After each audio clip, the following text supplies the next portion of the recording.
Аса қамқор, ерекше мейірімді Алланың атымен бастаймын. Қымбатты аға бауыр, әпке қарындас, құрметті көрермендер. Жаратқан ием баршаңызға өзі жар болсын. Дін мен қоғам негізін сақтаушы басты жолдардың бірі жақсылыққа шақырып, жамандықтан тыю.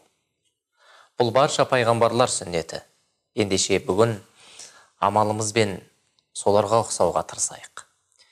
Егер бұл қасиетті міндет басқа құлшылықтардан артық болмағанда, пайғамбар Мұхаммед, Алланың оған игілігі мен сәлемі болсын, үйінен шықпай, үнемі жаратушысына мінәжатын қылып отырар еді ғой. Алайда Алла елшісі өмірінің соңғы деміне дейін адамдарды жақсылыққа шақырып, жамандықтан тыюмен болды. Біздің бабаларымыз бұны бір ауыз сөзбен ұлды 30 үйден, қызды 40 үйден тыю деп жеткізген. Құранда Алла адамдардың арасында жақсылыққа шақырып, жамандықтан тыятын бір топ болсын деп әмір етеді. Жақсылыққа, туралыққа шақыратын адам өзі әуелі үлгі тұтарлық тұлға болуы тиіс.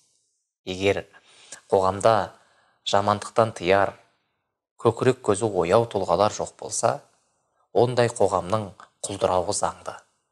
Адами құндылықтар аяққа тапталған қоғамның алысқа ұзап бара алмайтынына тарих куә.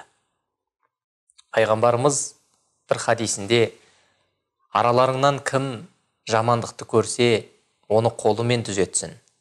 Бұған күші жетпесе, тілімен түзетсін. Бұған да күші жетпесе, жүрегімен айыптасын. Бұл иманның ең әлсізі дейді. Ал түзетпесек не болады?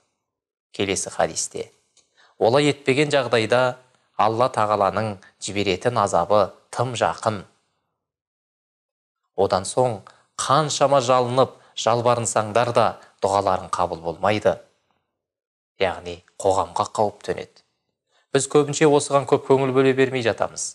Жақсылыққа шақыру біздің Алла разылығына бөленуімізге септігін тигізетін аса маңызды себеп. Олай болса, бүгінгі күнімізді осы бір қастерлі іске арнап қояйық. Әуелі жақындарыңнан баста. Отбасың, туған туысың, дос-жаран, кейін көршің, әріптесің, жұмысшың, мінекей. Осылайша біз өмір сүріп жатқан қоғам сіз ойлағандай жоғары дәрежеге сонда жетеді. Қазіргі таңда әлеуметтік желілерде небір жан түршігерлік күнәлі істер мен бұзақылықтарды көзіміз шалып жатады. Немесе ол қызымыздың тәрбиесін кері кетіретін жазбалар кезіп жүреді.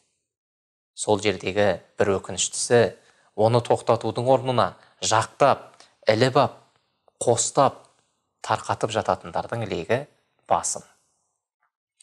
Керісінше сондай жағдайда біз оң пікір білдіріп, жақсылыққа үндеуіміз керек.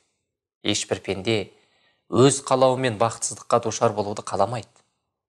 Жалған өмірдің көз бояушы құмарлықтары көптеген жандардың көздерін арбап, өзіне тартуда.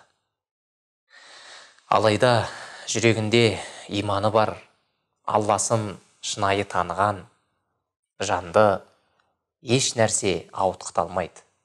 Жақсылыққа шақыру жауапкершілігі Алла алдындағы міндетіміз. Олай болса, иман еткен әрбір кісі бұған өзіне жүктелген міндет ретінде қарап, намазға ұмтылғанындай осы іске де ұмтылуы керек. Әсіресе бұл міндет жамандықтың кең тамыр жайған кезінде парыз іспеттес. Ал бұл істі сезініп орындаған адамның бұл дүниесі де, ақыреті де жемісті болмақ. Біреу кітап жазып түсіндірер, біреу көркем тілмен уағыздар, біреу тамаша мінезімен көрсетер. Әйтеуір әркім өзінің шама шарқынша әлі жеткенше бұл істі жасауы мойнындағы борышы. Жақсылықты жаю мұсылмандықтың нышаны. Ал кім қалай жайса да, мұндағы басты мақсат Алланың разылығы көздеу болып табылады.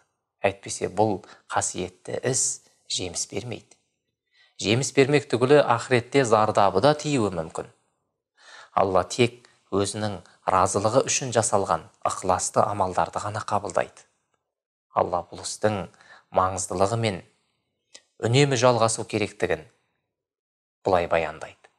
Сендер адамдардың арасынан шығарылған жақсылыққа шақырып, жамандықтан тыятын, Аллаға сенген қайырлы үммет болдыңдар. Қайырлы үммет болудың шарттары жақсылыққа шақырып, жамандықтан тыю. Міне, осы міндет орындалған кезде үмбет әрқашанда басқа адамдардан артық қайырлы болып, бүкіл адамзатқа игілік пен адалдық жолында ұстаздық жасайды. Сіздерге Алла тағаланың есендігі мен мейірімі болсын.